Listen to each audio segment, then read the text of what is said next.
You might be wondering, what does beating the game as a jar pirate entail? Well, not much really. This is more of a character build, as I want to achieve the kind of aesthetic that you would see in a random one-piece pirate crew. Thus, the idea of a jar pirate was born. So the gist of it is that I will use pirate and jar related items. I also wanted to beat every remembrance boss and collect every cookbook throughout the course of the run. So let's get on with it already. I made my character, chose Wretch as my class, and took the cracked pots as my keepsake. Now, before anything else, I need a weapon.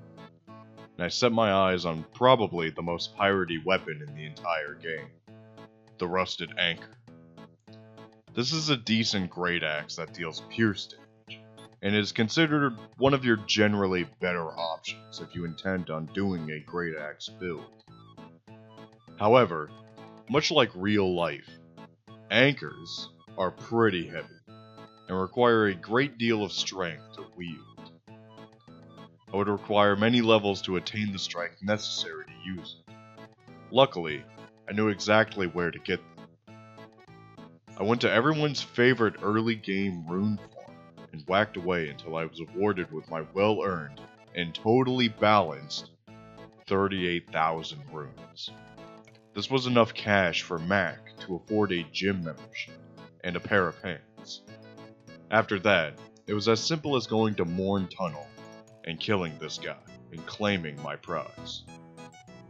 With the Rusted Anchor and this hand ballista I picked up along the way, I was finally ready to kick Tree Sentinel's ass and start making my way to take on Stormveil Castle. Stormveil was a breeze, like always.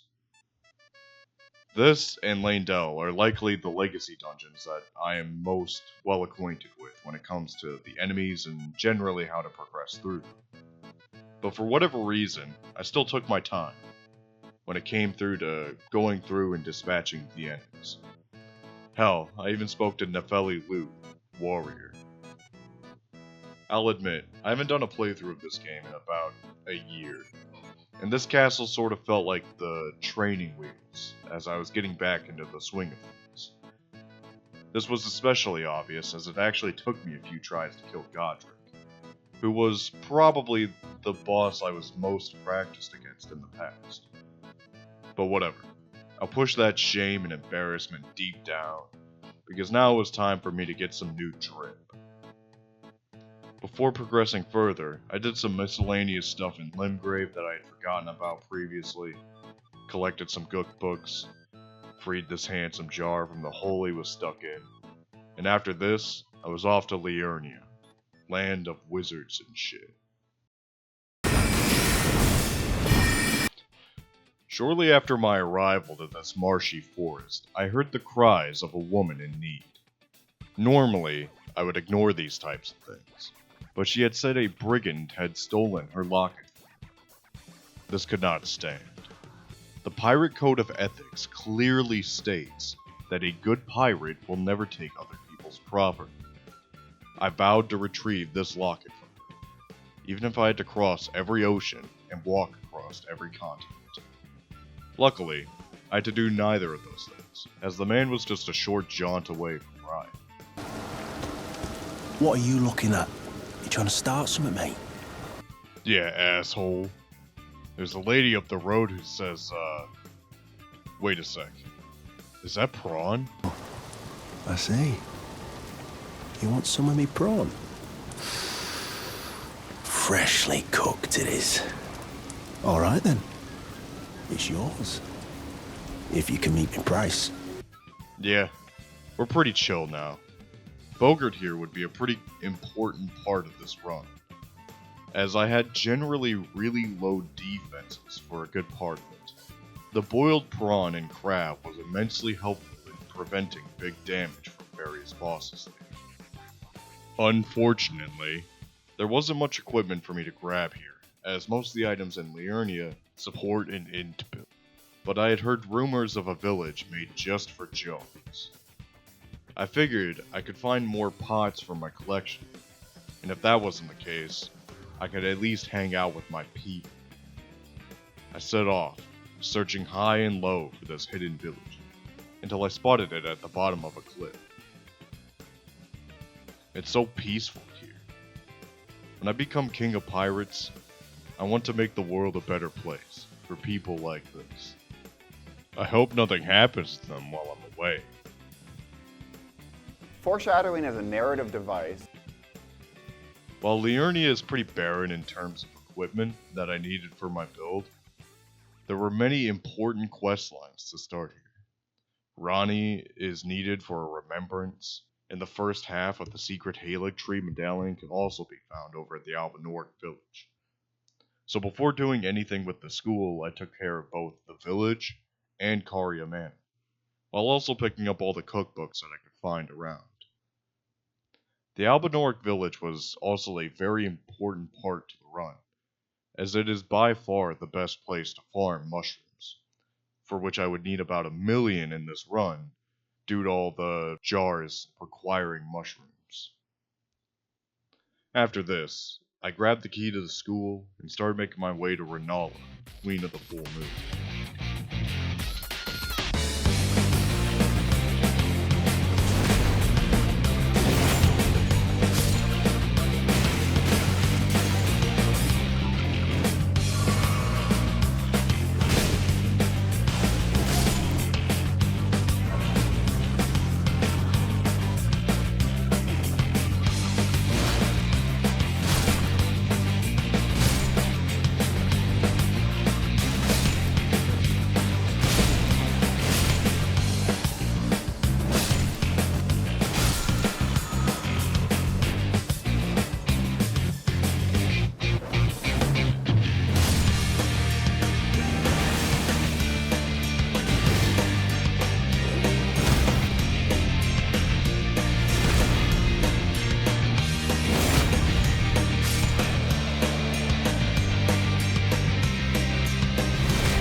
It was time to show these fucking nerds what's what. And if that meant bludgeoning them to death with a giant rusty anchor, then so be it. These dweebs could have been a problem, but I had thought ahead and procured a hearty supply of spell-proof dried liver. Since there wasn't much for me to grab, I speed ran the area to challenge Renala. I completely demolished the Moongrome and had prepared a lot of weapons to take on the Queen. But surely, I wouldn't need them, right? This boss is crazy easy.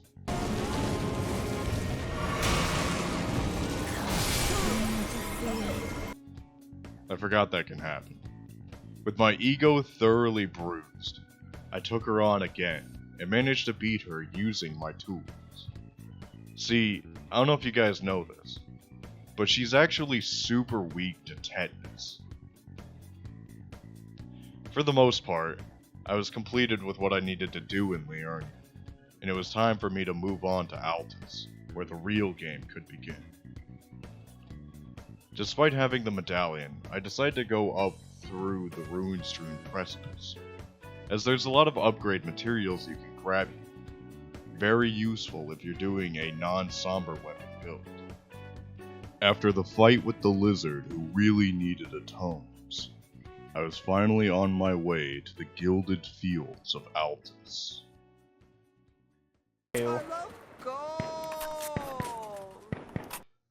Like anyone else, I was dazzled by the golden grandeur of Altus on my first playthrough. But not just the scenery is nice.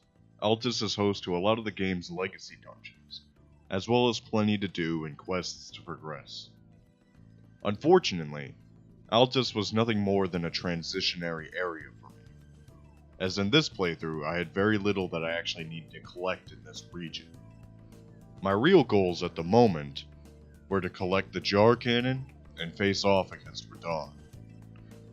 The problem was, I had no idea how to get the Volcano Manor. No matter how many times I've played this game, I can never remember where that damn ladder is to start you on the path to Volcano Manor. One YouTube guide later, and I'm on my way to that cave that houses the jar cannon. The jar cannon is a straight upgrade to the hand ballista, but that doesn't really mean much. The mini ballistas are extremely hard to use in combat, as there is a mandatory 4-second reload every single time you fire. And that is if you can even get the shot off. Some enemies won't even give you the chance to fire, and even if you do, I feel that the majority of enemies in the game are able to recover and give you a good smack. All in all though, none of this matters. I'm gonna be real, this playthrough was more or less just a rusted anchor. And the jar cannon was important because of the tree. But I guess I was able to get the occasional sneaky strike. I killed demi-human Queen Margot, as well as that nomadic merchant that's a little bit a ways away from me. This way, I could buy infinite explosive ones from the Twin Maidens. Finally, with this increase in firepower, it was time to kill General Radahn. I knew from the start that this fight was going to be easy. You see, Radahn drives a horse, because he is too much of a landlubber to learn how to drive a boat. You see, if he really wanted to be a force to be reckoned with, he would have learned his magic and fighting style from the Tibia Mariners. Now those are some scary dudes. You see the way they expertly steered that boat, making splishes and splashes and whatnot? It was also very important that I killed Radahn, as he was the Scourge of the Stars, and stopped the fate of the night sky. As a pirate, that will not do, as I am constantly using the stars to navigate around the sea. But also, you have to kill him to get access to 3 more of the game's remembrances, as well as most of the underground map. Joking aside, it took me about 5 attempts to beat Radahn, as I had just completely forgot what the hell his moveset was. But I was able to beat him eventually, with the help of my jar friend that I had saved earlier. After the fight, Alexander would move on to Mount Gelman, where if I spoke to him again, he would give me, arguably, the single greatest item for this run.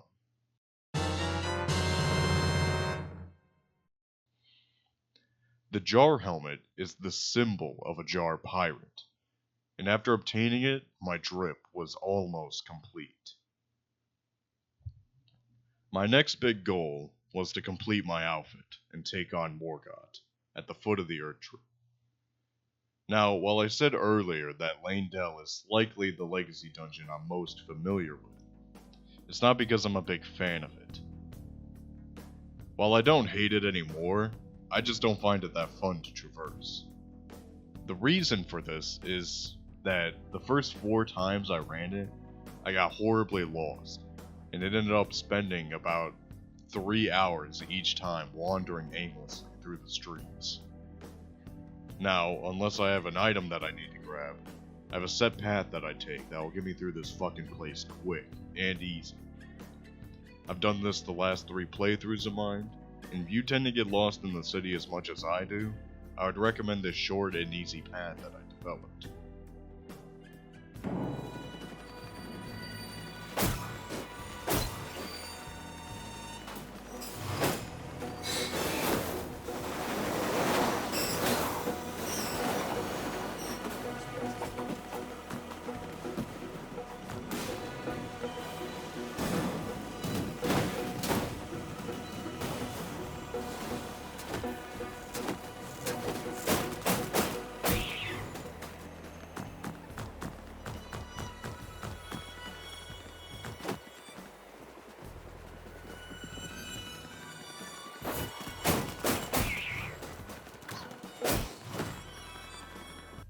Easy, right? It was time for the hard part now, though. The last item I needed for the outfit that I was looking to complete was just up ahead. But unfortunately, that item was the Gravekeeper's Cloak. This item is a rare drop from the Grave Warden duelists who hang out just outside the Colosseum. There are only 2 of them, and it takes like a minute and a half to run to where they are at. They aren't easy either, as the duelists are sort of a mini-boss on their own. To say this was tedious was an understatement, and I spent probably around 4 hours just running back and forth killing these guys, until one of them dropped that damn coat, but not before they dropped 4 fucking helmets for some reason. You might think that this wasn't worth the hassle. And you're right. Though, even if this was a massive pain in the ass, it was nice not taking that extra 50% damage from having unarmored slots. I definitely felt that my survivability went way up after I clipped the jar helmet and cloak. Now, with my character thoroughly fitted out, I was ready to kick Morgoth's Omen ass. I made sure to summon Melina because she's like my best friend, and we got to work.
Before I tackled the mountaintops of the giants, I wanted to do the stuff underground. This may be a controversial take, but honestly, I think the underground isn't that good. I understand the massive amounts of lore and the beautiful environments, but at the end of the day, I think they are overall some of FromSoft's weakest designed areas in the entire game. I decided I would make my way through the areas quickly, and not dilly-dally too much.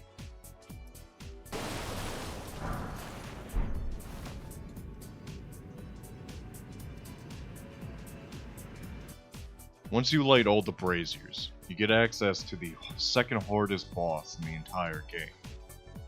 See, what makes the Regal Ancestor Spirit so difficult is that since he is a spirit, he is hardly damaged by conventional weapons. Think of the ghosts from the New Londo ruins in Dark Souls 1. This was a major problem throughout the 79 attempts it took me to kill it, until I remembered one simple thing. I don't believe in ghosts. After realizing that, I proceed to kill the boss in one hit. Moving on to Ainsel Riverman.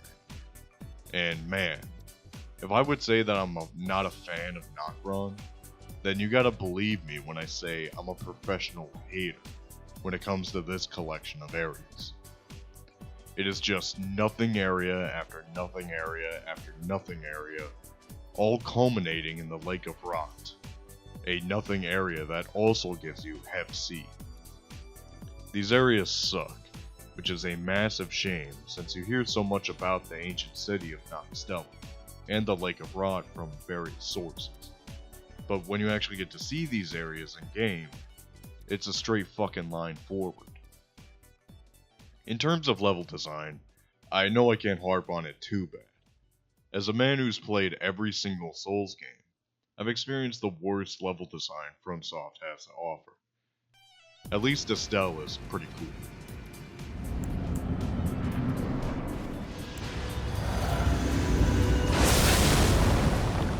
Hey guys, welcome back to the channel. Today we'll be discussing why Elden Ring is the worst fucking game ever created. All jokes aside, Estelle is fine. I would prefer it if it didn't copy Medeir's homework, but now that this is done, it's time to finally move on to the last remembrance I needed from the underground, as well as the only area that I kinda like. The Lich Dragon Fortisax and the Deep Root Depths. The dragon is located in the Prince of Death's throne room, and is only accessible if you complete Via's questline, as well as the first part of Ronnie's, making this easily the most missable boss in the entire game due to all the lockout conditions. Luckily, I live in a world where the Vextra Life Wikipedia page exists, and I can see exactly what I need to do at all times. The throne room is located in the Deep Root Depths, which, as I said, is probably my favorite underground area in the entire game. To me, it's the only one that was designed to be explored and enjoyed, despite its small size. It also helps that the Lich Dragon is likely my favorite boss of the underground bosses, meaning it's kinda no competition. Overall though, I think it's kind of a mid-boss, and there's just not really much to talk about. Whatever. Time to head back to Jarberg, see what they're up to. Have you heard? A new potentate's come to the village. I think he said his name was Dialos. It appears they have a new potentate. Well, at least I don't have to worry about these guys too much. They got someone to watch out for them, right? This really is the life.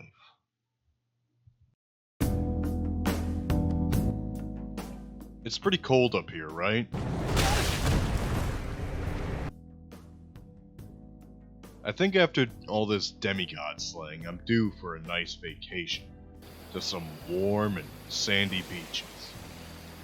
Unfortunately, when I asked a travel planner about it, they booked me for a trip to Mount Gelmir. Instead of the idyllic sandy beaches, I got lava and snakes. I guess there's no rest for a jar pirate like me. Let's go kill Rykard. The Volcano Mansion Legacy Dungeon is pretty cool, honestly. Reminds me a lot of the good level design from the first part of Dark Souls 1. Traps, branching paths, shortcuts, it's all there. Plus, there is this guy at the very end with a bulbous growth on his neck, and you know, I think he's just pretty neat.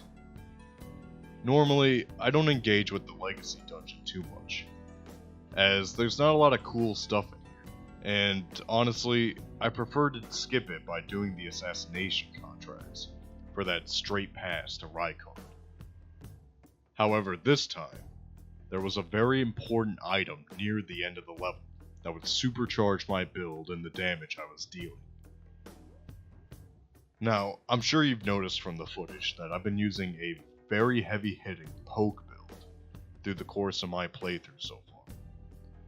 A combination of charge attack buffs and determination make that possible. Well, it just so happens that in a hidden room near the end of the level, there is a body with an upgrade, Royal Knight's Resolve. This looks identical to determination, but it has a whopping 20% damage increase for only 5 more FP cost.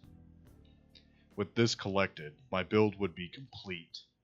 All I needed to do was equip it. You might be wondering though, what am I going to do about Rykard? since I'm restricting myself to pirate and jar-themed weapons. Well, Rykard is a giant snake who is intended to be fought with the Great Serpent Hunter.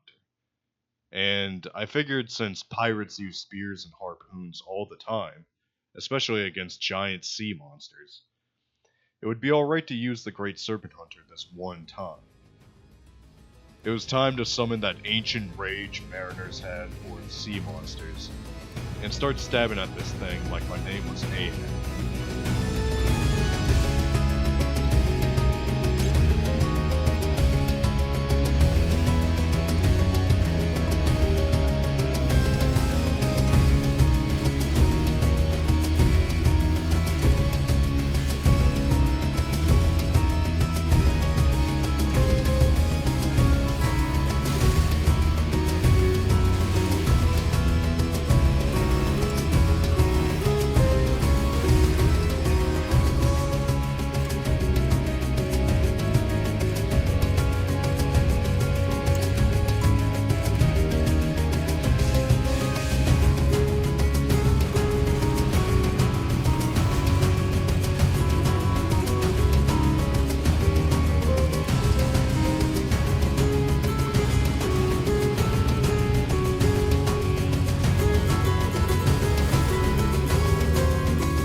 You know, after spending all that time inside the volcano, I kinda welcomed the cold of the mountaintops.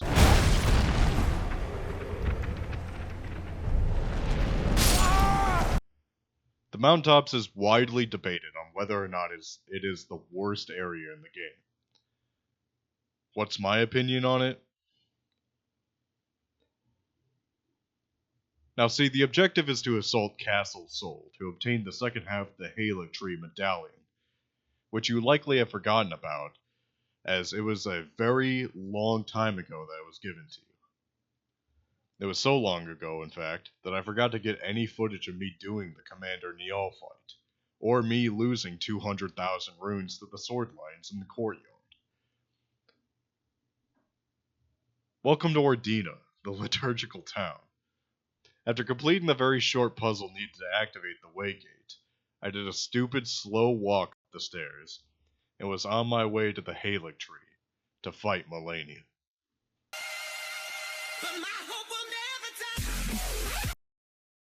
I've proven myself. I'm ready to challenge her.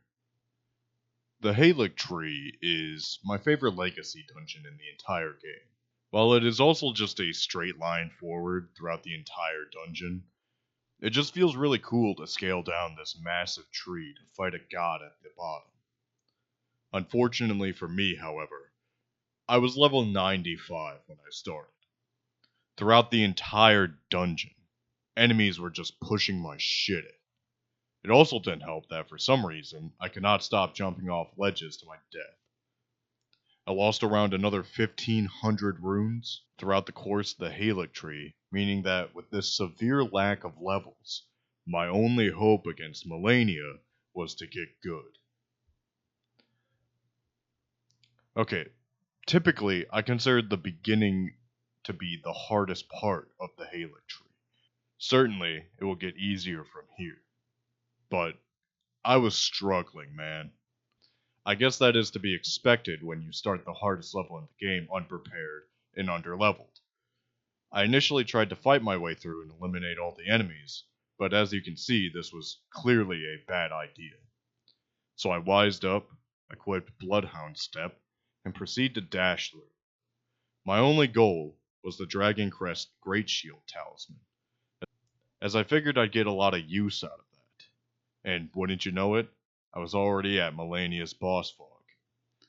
Turns out this level is really easy when you decide to play like a little bitch. Seriously, I have about 3 hours of footage of Elphael alone, and that dash only took about 15. Going into this, I was admittedly a little nervous. I mentioned earlier that I hadn't played the game in about a year, and the last time I fought Melania, I was able to beat her in just under 8 tries. Now, I was hoping that since I was able to do that, I would be able to just get back into the swing of the fight, like riding a bike.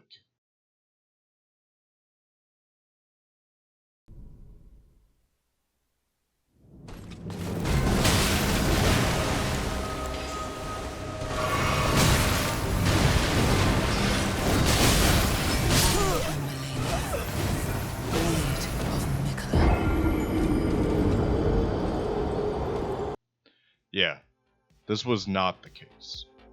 It was clear to me that I would have to relearn this fight and get good.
Alright, I guess I have to learn her second phase again, too. Shouldn't be that much longer.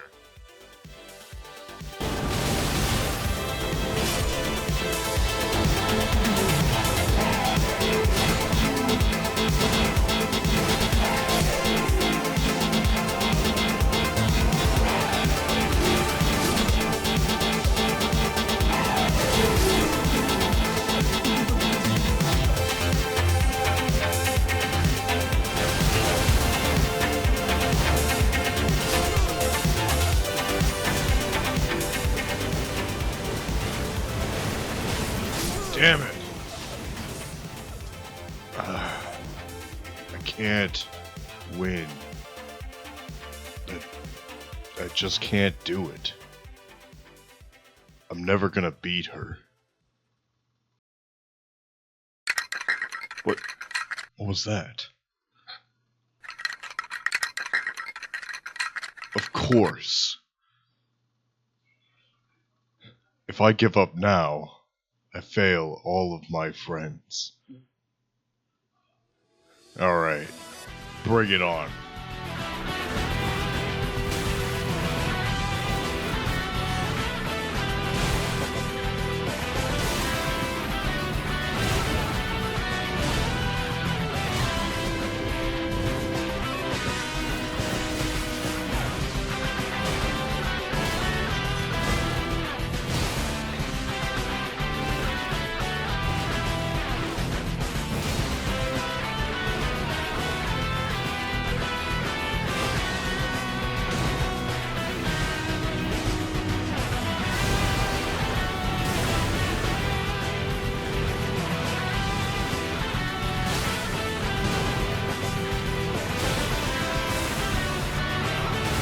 Shit! Alright, Mimic Tier, get your ass out here.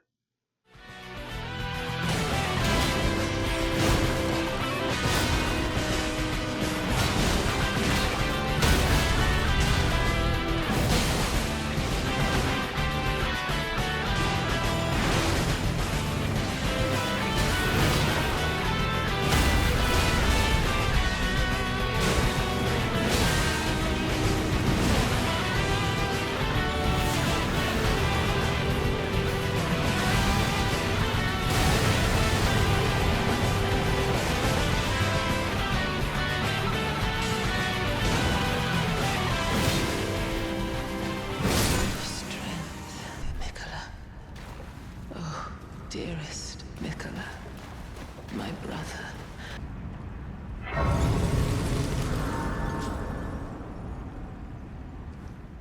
Alright. Finally, dude. Let's get the hell out of here.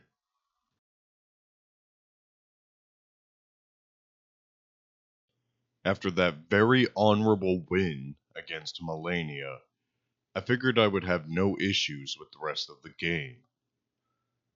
In fact, I didn't really even have that much left. I still had to fight the fire giant and do Furi Mazula. Then lordship would be within my grasp. I traversed the rest of the mountaintops and totally killed Okina on my first try, I swear. And then it was on to Fire Giant.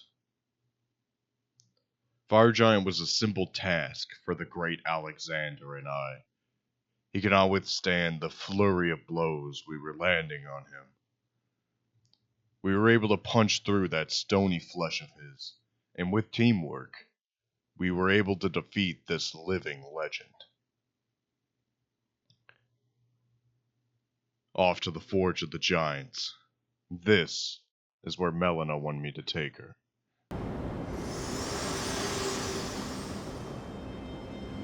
Are you ready to commit a cardinal sin? Sure, I'm down. What, are we gonna cast a spell or something?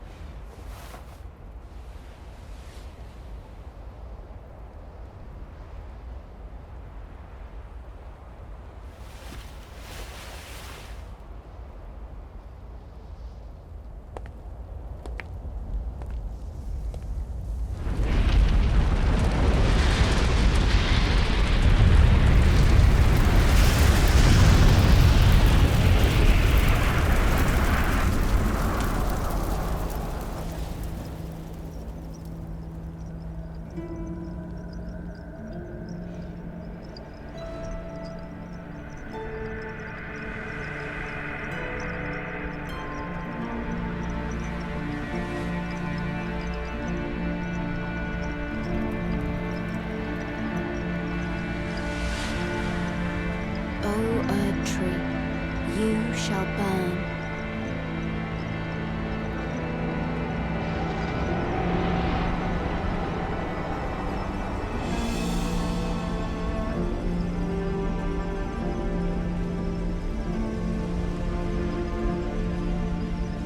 Burn for the sake of the new Lord.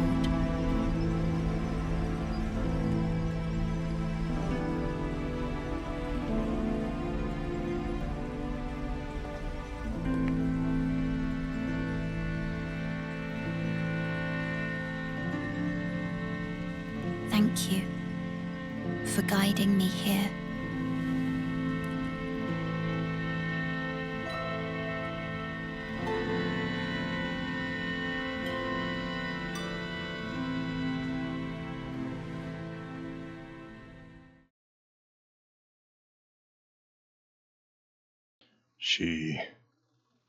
She's gone, isn't she?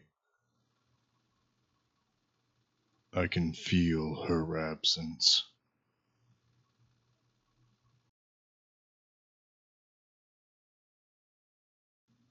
I have to push on, right? And that's what this sacrifice was for. Crumbling Furi Mazula is an extremely dangerous place, full of pitfalls, giant dogs, and dragons. I continued through it all, however, until I faced off against the Godskin duo, who I was easily able to dispatch with my sleep pots.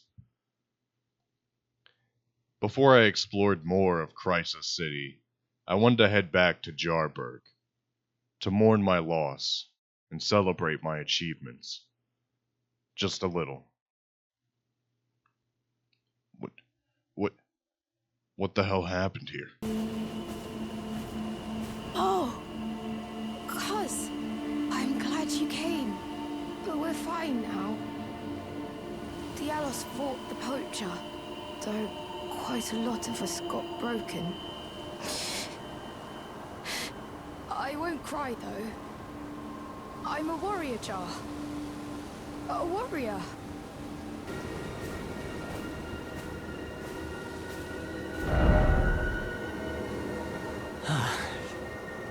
you. Are the jars... Are they alright? You protected them the best you could. You're a hero, Dialos. All is well. This fool proved his worth. In the end. No. If only I'd gotten here sooner. Dialos and the jars would still be alive. This world I wanted to build. It was for my friends. The people I care about. What even is the point of it now?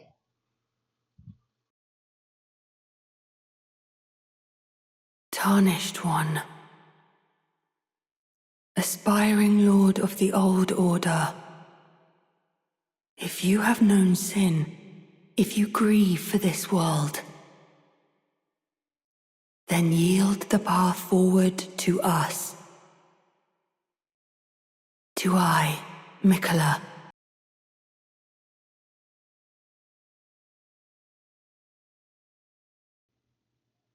I'll do it. This world I wanted to build.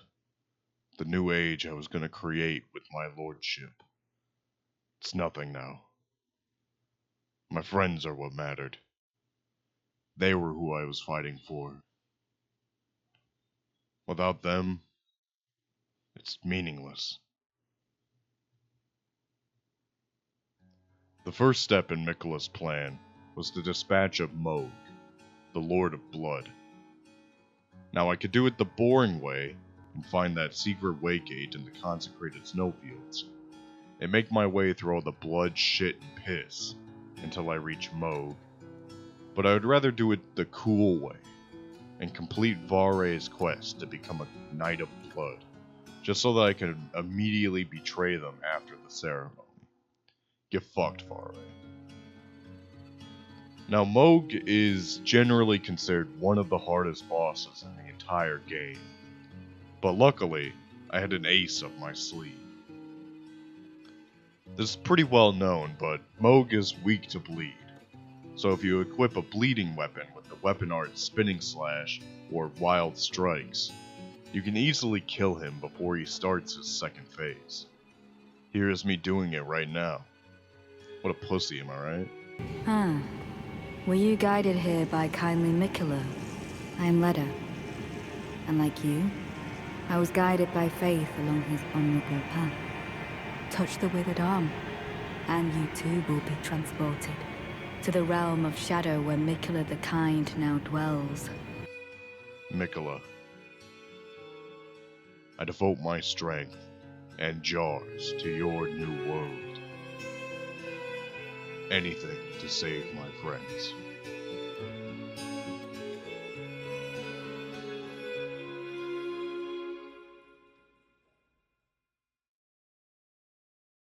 Hey, welcome to the end of the video. This was a very tough and time-consuming project, and I severely underestimated how long this would actually take me to do, but thanks for watching, and I'll see you next time.